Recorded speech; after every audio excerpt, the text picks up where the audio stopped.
All right, what's going on, y'all? Welcome to another episode of Tuesday Table Talk. Thank you so much for joining me, you guys, on Instagram Live. And if you guys are hearing us on Spotify or YouTube, again, I am on Instagram Live.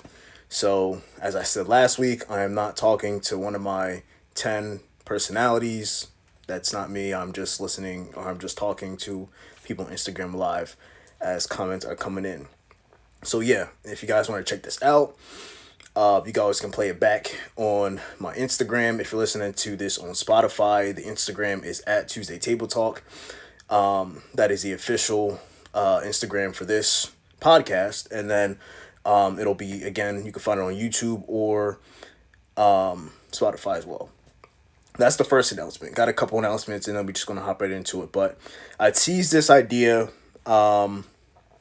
a couple weeks ago, or when I first started, and even again the last couple weeks, talking about doing lives with others, because again, so many people have wisdom, and I love picking people's brains and talking about different topics, and just, yeah, again, just picking people's brains and listening to their wisdom. So, the plan is that at the end of March, end of this month, I'll probably start that. I'll probably have some people coming through, talking about different things. It won't just be a set topic. It'll just be kind of like alive, and I'll just be having a couple questions. We'll just be chopping it up, and you guys will just be joining in. So that'll be the plan at the end of March. That'll probably be every other episode, to be honest. The plan is that I'll be talking, because there's a lot of different things that I still have yet to even write out or plan when it comes to episode ideas or things to talk about. I just write down topics as they come to me, and there's a lot. When I say there's like probably over like 20 something, 30, almost 30 something topics.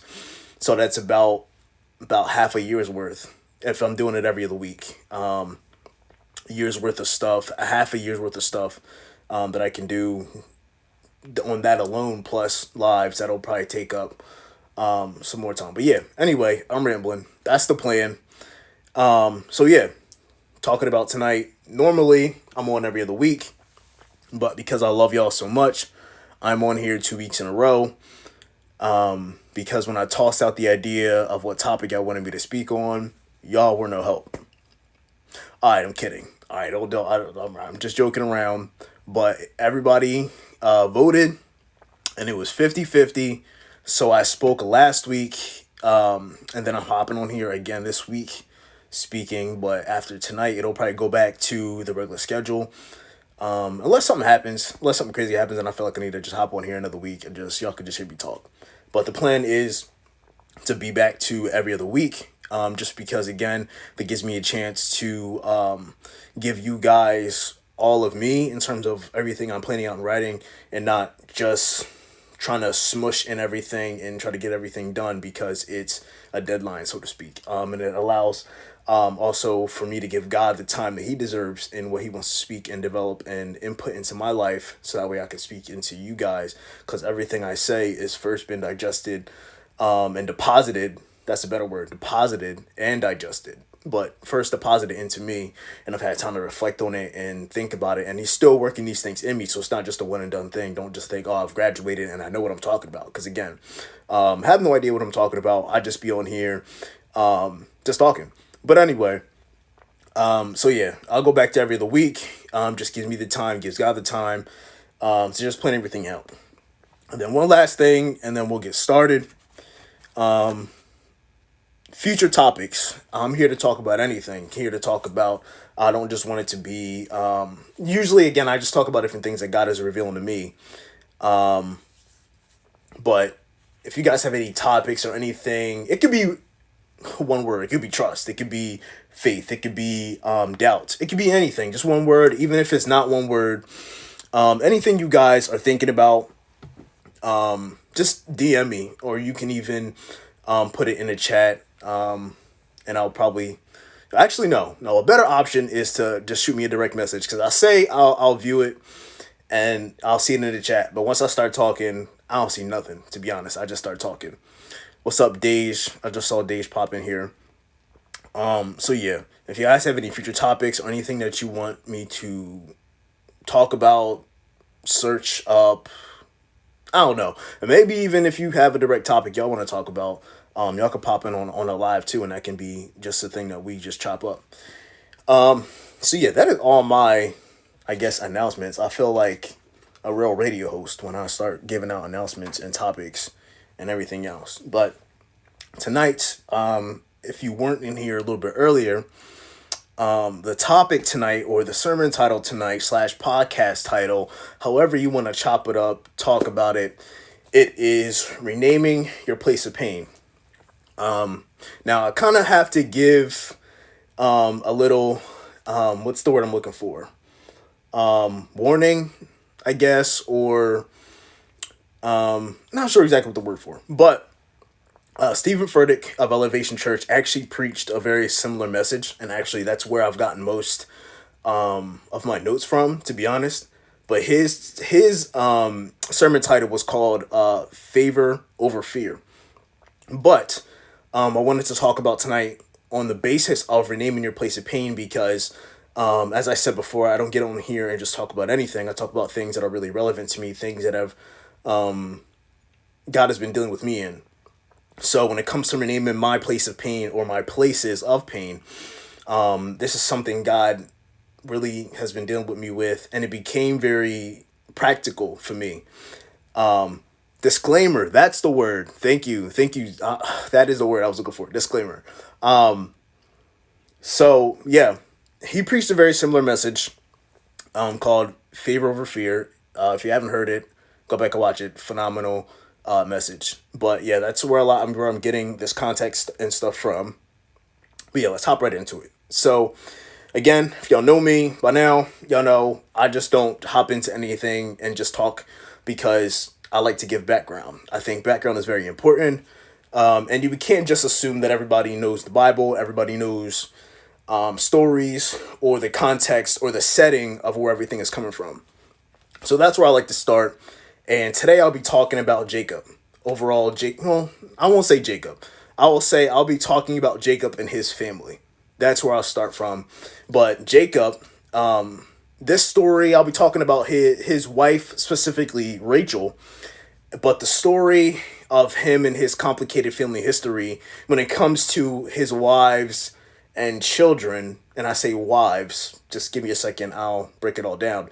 But when it comes to his wives and children, you could find it starting in Genesis 29. Now, he had a very complicated history even before that. If you go before that, it started with Jacob and Esau. His brother Esau, for those who don't know that, Jacob has just gotten done, again, fast forwarding because I'm trying to shorten everything down, but he has just gotten done basically tricking his father, his blind father, into giving him the birthright instead of his older brother. Again, long story.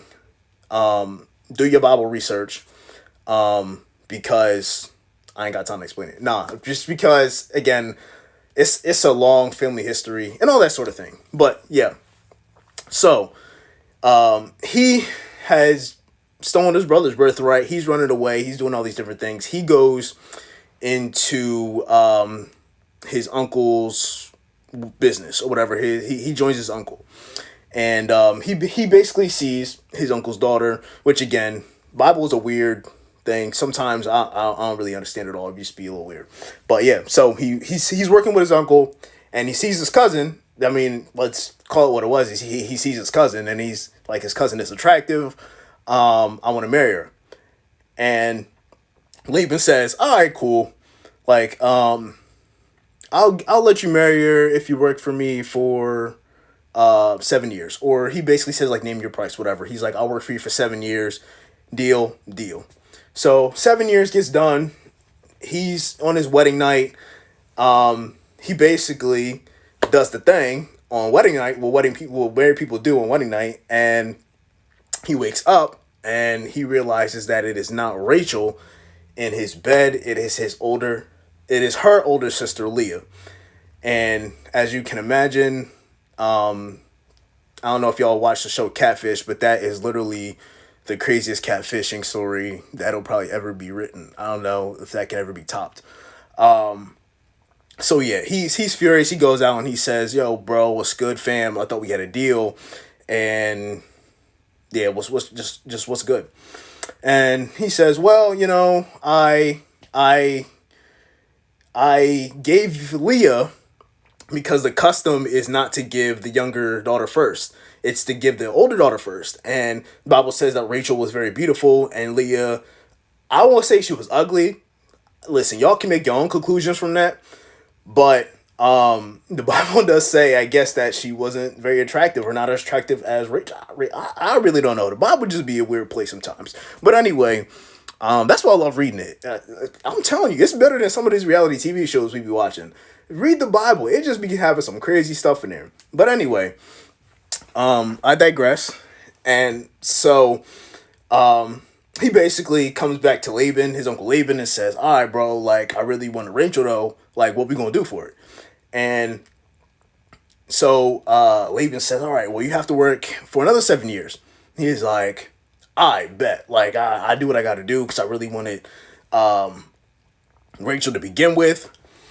So he works another 7 years and he gets Rachel and Leah. He gets a 2-for-1 deal, I guess, in a weird type of sense, whatever you want to say. But so after that, their two wives, so he has Rachel and Leah, his two wives, and they have servants. And as the Bible puts it, because again, I'm trying to speed up this whole complicated family history, but also give y'all enough so you have some background context and I'm not just talking. But the Bible says that Rachel, or that Jacob really looked upon Rachel and really desired her and really was kind of putting off Leah. So what God did was that he shut the womb of Rachel, not allowing her to have any kids for the time being, and he allowed Rachel to be fruitful and having kids. So Leah's popping out a few kids. I don't know. I think it's like 5 or 6. Again, it's a lot. So I think she has like 5 or 6 boys, something like that. Now Rachel sees, all right, I'm not having kids, so back, and especially in those days, it was basically if you did not give your husband kids, it was like there was something wrong with you, or it was not an honor. It was not very honorable to not give your husband kids, and especially boys. Like, boys were like the treasure. So a lot of times, if you're reading the Bible and they're like, why don't they talk about the women? It was just a very cultural thing that the men, it was just very honorable to have men and boys. So Rachel says, you know what? I'm not having any kids, so the best thing I'm gonna do is I'm gonna give my servant, my maid, to my husband, and that way he can sleep with her and he can have kids through her, and it'll kind of be like I had kids. And I don't know what kind of be going into these people's thinking when they be doing stuff. Again, we kind of see the same thing with Abraham and Sarah. She kind of did the same thing of just like, all right, well, I ain't having any kids, so I don't know. That'd be some weird stuff. Couldn't be me. So he ends up giving, or sorry, Rachel ends up giving her servant. So she has a few kids, or he has a few kids by her, and then Leah stops having kids. So what Leah does is she gets the bright idea and says, all right, well, I'm gonna give you my servant, so you can go have kids. So at this point, it's really a 4-for-1 deal. Listen, it's a weird thing. I don't know if that's the type of thing. I really don't know. Again, Bible, weird place. Anyway.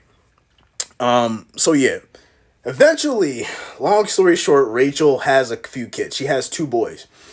So we see here in Genesis, I'm actually talking about, oh, excuse me, I almost forgot this, but I'm gonna back up for a little bit, because I wanted to clarify a few things.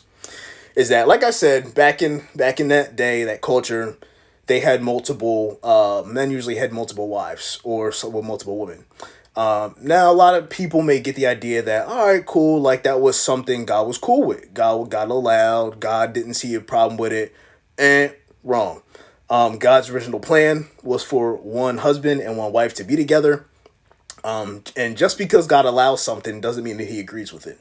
And a lot of times we see it now is that a lot of things are allowed, a lot of things are being done, but it doesn't mean that God originally, or that was the original plan, or that he approves of it now. So again, his plan was for one wife, and one husband, to be together, have kids, do all that sort of thing. But man's history is that they always find a way around things. They always find a way to twist things. So again, their solution was to have other wives, do other things, however the case is. So I want to look at Genesis 35, 16 through 18. Again, setting the setting is that here we see Rachel, or the family is traveling now. They're on their way to Bethel. Or they're on their way, they're on their way to Ephraim or Ephraim, or I'm so terrible with country names. I'll probably butcher that whole thing. But anyway, they're leaving Bethel. There we go. I'm finally on page. They are leaving Bethel and they're on their way to another place. And this is where Rachel goes into labor. So I'm going to pick it up here at Genesis 35, 16 through 18, and then we'll talk about it like always.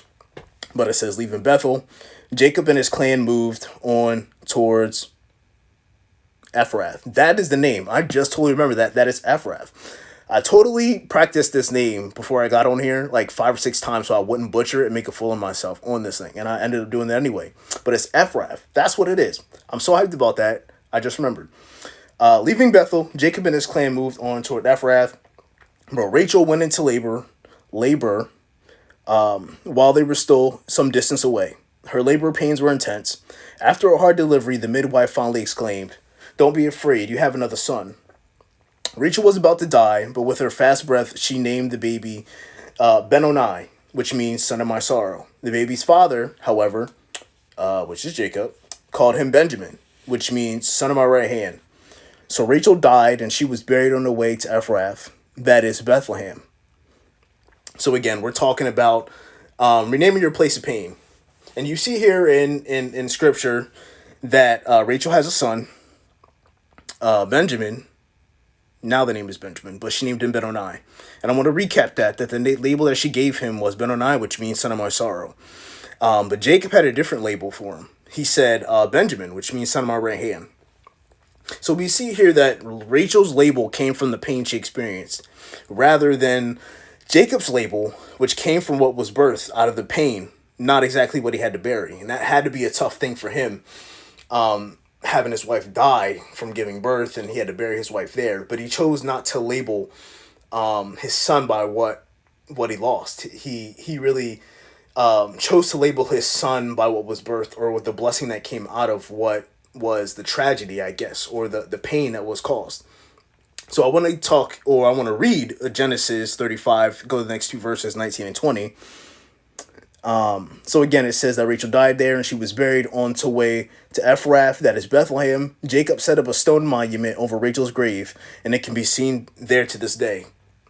So the point is this, is there are some things in our lives we've had to bury, especially this past year. Maybe we've had to bury close family members. Maybe we've had to bury broken relationships, our plans, our expectations, how crazy the past 2 years have been. I know 2021 has been a rough start for a lot of people. So there's some things in our lives that we had to bury. But I want to make a point here, is that I like how the Bible includes, because again, this is in Genesis. This is the very beginning. So he says here that the place that Rachel was buried was Ephrath, and that is Bethlehem. Now, I don't know if that name kind of strikes familiarity with some people, but Bethlehem is also the place that Jesus was born. It's crazy how where one thing dies, another place was born. So, stick with me here. The question is, do we remember Bethlehem better by what died there, what was born? I know when I was reading the scripture, and when Pastor Stephen was talking about it, and he originally brought this up, is that when he highlighted that this place was also Bethlehem, I was like, dang, I didn't even know that. And this is back all the way in the beginning, and I think God was really setting it up there as a word, as something that could be pulled from that place, or something that could be pulled from this passage of scripture when we look upon it. But I did not even realize that was the same place. So again, the question is, do you remember Bethlehem better by what died there or what was born? And the simple question is, we remember by what was born there, by what was born there. So the next question here I have for you guys is, what are you going to label the places of pain?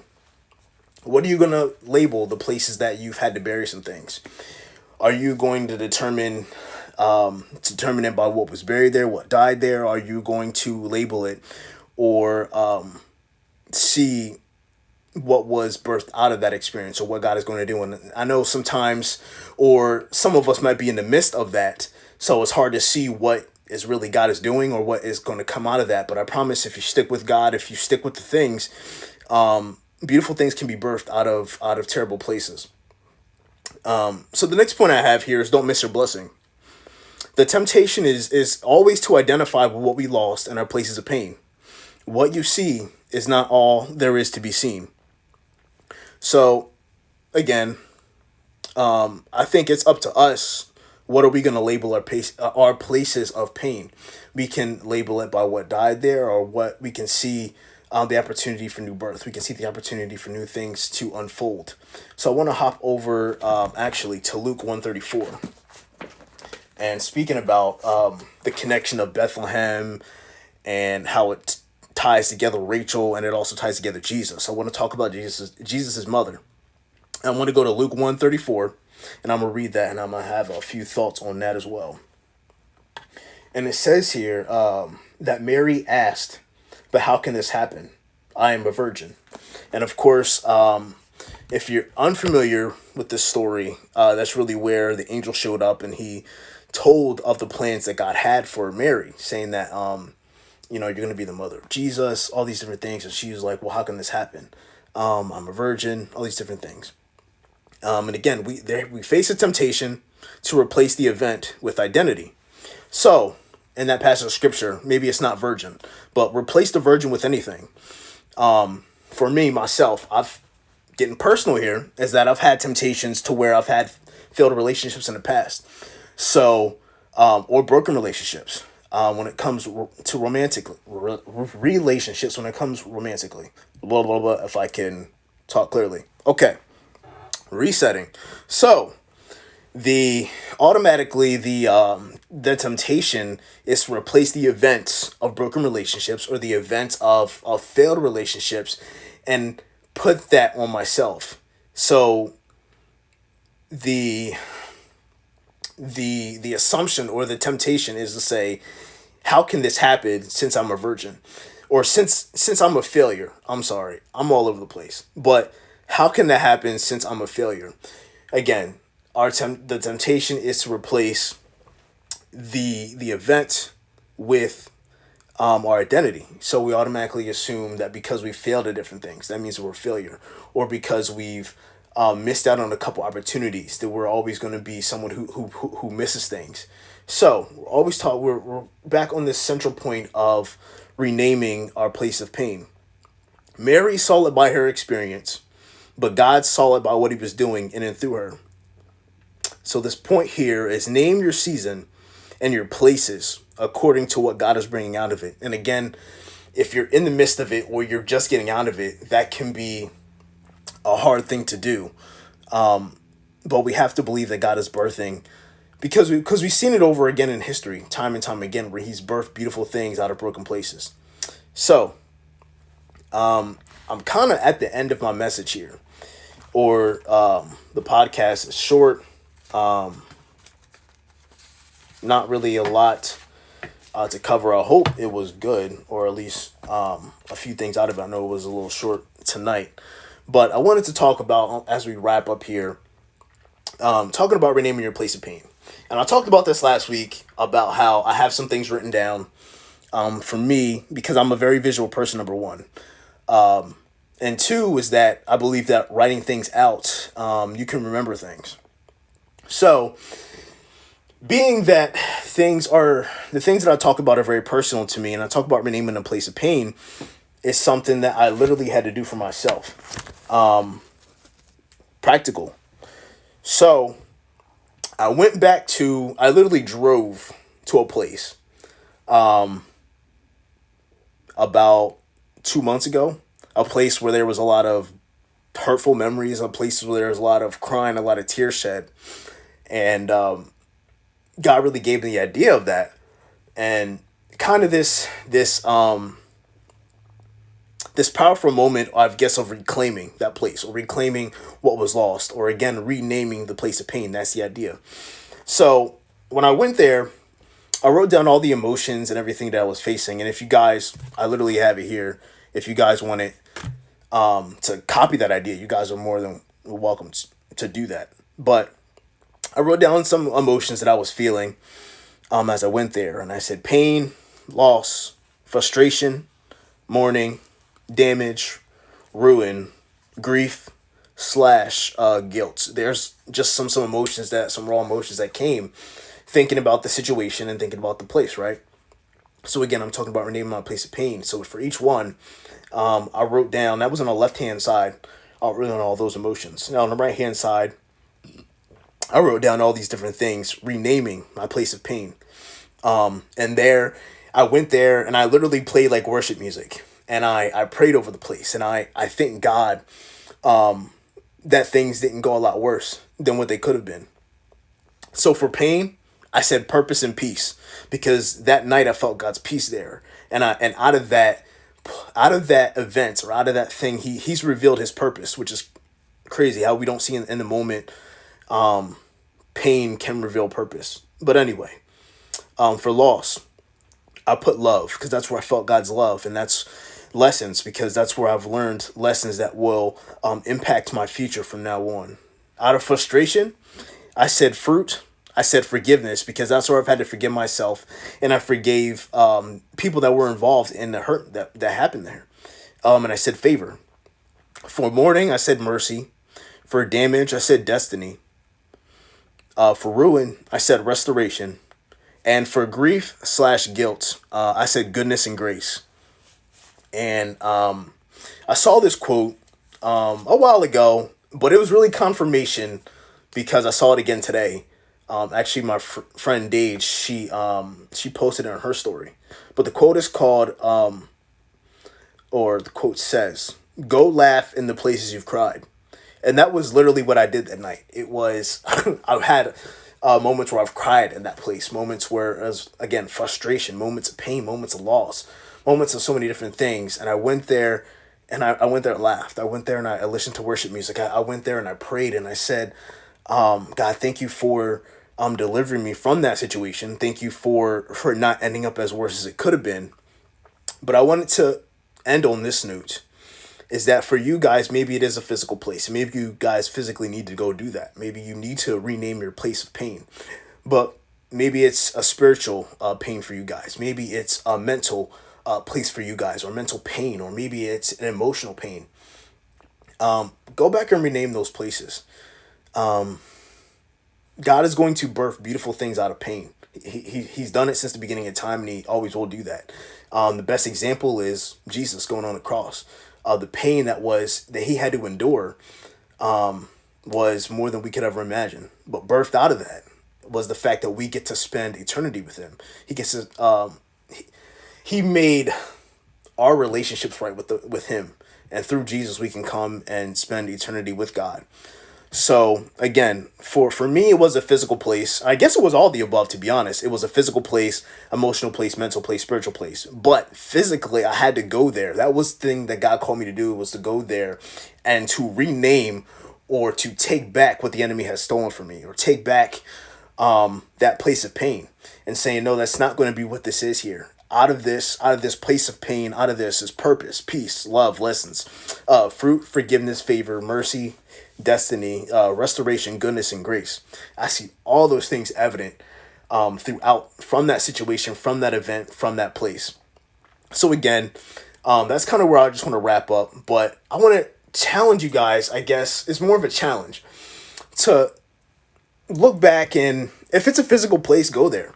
If it's a mental place, there's some places, and I really feel this strongly, is that there's some places mentally and emotionally that we have kind of detached from, or we've tried to detach from, that we've kind of put off.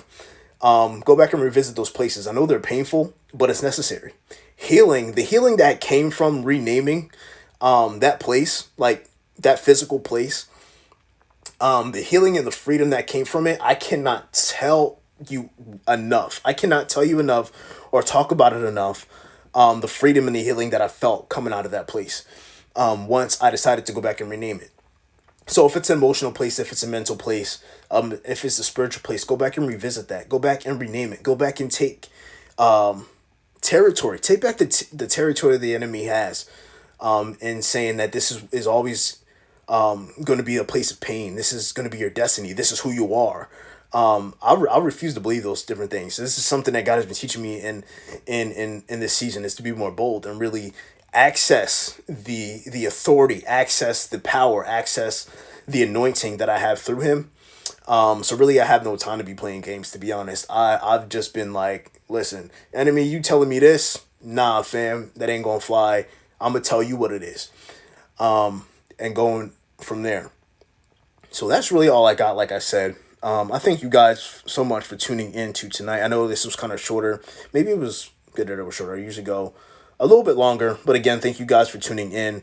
I just wanted to say again, if you guys have any ideas or any things that you guys want to talk about, let me know. Shoot me a DM. I love to talk about different things. And the plan is, for those who are joining on a little bit later, the plan is to have different lives, with people.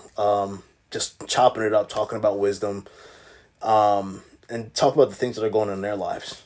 So that is a wrap for this episode of Tuesday Table Talk.